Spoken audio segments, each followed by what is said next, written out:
জয় হরিচাঁদ, জয় গুরুচাঁদ। উপস্থিত আজকের এই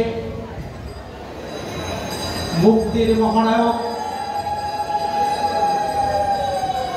যোগনায়ক শ্রী শ্রী গুরুচাঁদ ঠাকুরের শুভ জন্মদিন তথা আজ থেকে 179 বছর পূর্বে আমার আপনার মুক্তির পিতা হিসাবে সূর্যের ন্যায় আবির্ভূত হয়েছিলেন পূর্ব বাংলার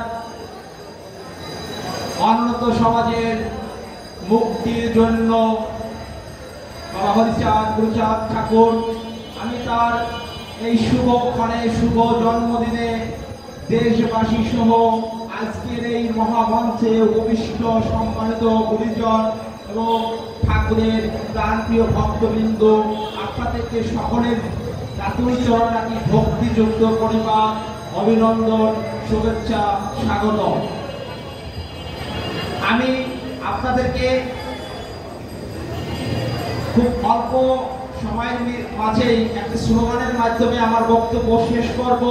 আপনাদের অনুরোধ করব এই স্লোগানে আপনারা শামিল হবেন। শুভ শুভ শুভ দিন, শুভ শুভ শুভ দিন, গুরুচাঁদ ঠাকুরের জন্মদিন, গুরুচাঁদ ঠাকুরের জন্মদিন। জয় হরিচাঁদ। সম্মানিত উপস্থিতি, আমি আপনাদেরকে খুব মনোযোগ সহকারে প্রত্যক্ষ করছি। হয়তোবা আমার ধারণা ভুল নয় যে আমাদের আপনাদের সকলের মনেই একটা ব্যথা আজ আছে। ব্যথাটা কি? ঠিক 1 বছর পূর্বেই আপনি এই গোপালগঞ্জ শহরে এই পবিত্র মন্দিরের যে চিত্র ফুটেছিল আজ তার ঠিক বিপরীত। আমি প্রশ্ন রেখে যাচ্ছি, কেন বিপরীত? কোথায় আমাদের ঘাটতি রয়েছে?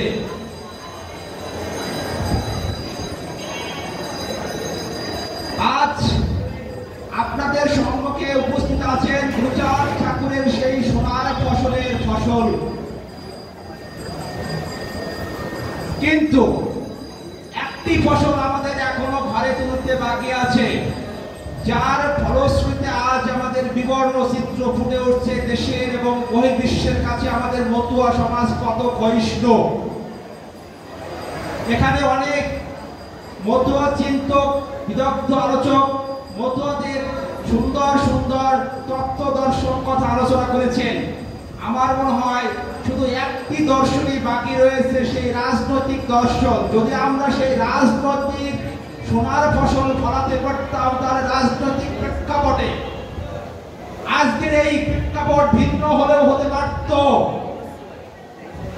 আমি আপনাদের কাছে অনুরোধ করব, আমার আপনার মুক্তি যদি হরিচাঁদ গুরুচাঁদ ঠাকুর দিয়ে থাকে, তাহলে আজকের এই শুভ দিনে আপনার আমার ঋণ পরিশোধের একটি সুবর্ণ সুযোগ এসেছে। আজকের এই শুভ দিনে আমরা সকলেই প্রতিশ্রুতিবদ্ধ হই, আমরা যেন আমার বাবা, আপনার বাবা মুক্তির দূত গুরুচাঁদ ঠাকুরের স্বপ্নকে বাস্তবায়ন করতে পারি। আমি আপনি সকলেই সামাজিক, অর্থনৈতিক, পারিবারিক সর্বকর্মক্ষেত্রে আমরা সংস্কৃতি গড়ে তুলতেছি, কিন্তু আমি আপনাদেরকে একটি জায়গায় নক করব যে পশ্চিমা যে কৃষ্টি কালচার, এখন আমরা আপনাদের আদরের সবচেয়ে ছেলে মেয়ে আত্মীয় স্বজনের জন্মদিনটা আমরা যেভাবে উদযাপন করি, পারিবারিক ভাবে আমরা যদি গুরুচাঁদ ঠাকুরের জন্মদিনটাও ঠিক ওই একইভাবে ঘরোয়াভাবে উপলব্ধি করতে পারি বা পালন করি, তাহলে আমাদের স্বপ্ন অর্ধেকটা পূর্ণ হয়ে যাবে। আমি বিশেষ করে মায়েদেরকে অনুরোধ করব, আগামী বছর থেকে আমরা আপনারা যারা গুরুচাঁদ ঠাকুরের এই মহান যুবনায়কের জন্মদিন নিজ পরিবারে উদযাপন করে, আবার যেন এই কেন্দ্রীয় পারিবারিক হরিমন্দির তথা গোপালগঞ্জের ন্যায় উপমহাদেশের বিগত বছর আপনারা যেভাবে আমাদের এই গুরুচাঁদ ঠাকুরের জন্মদিন উদযাপন করেছেন, আমরা ঠিক একই ধারায় যেন উদযাপন করতে পারি, আপনাদের কাছে আমি সবিনয় অনুরোধ রাখছি। আপনাদের সকলের সুস্বাস্থ্য কামনা করে, আপনাদের সকলের জয়যাত্রা অব্যাহত কামনা করে, আজকের এই অনুষ্ঠানের সফলতা কামনা করে আমি আমার ক্ষুদ্র বক্তব্য শেষ করছি। জয় হরিচাঁদ, জয় গুরুচাঁদ। আমি একটি ধরে দেব, মায়ের একটি অনুধরে দেওয়ার জন্য অনুরোধ করবো। জয় জয় শান্তি হরি।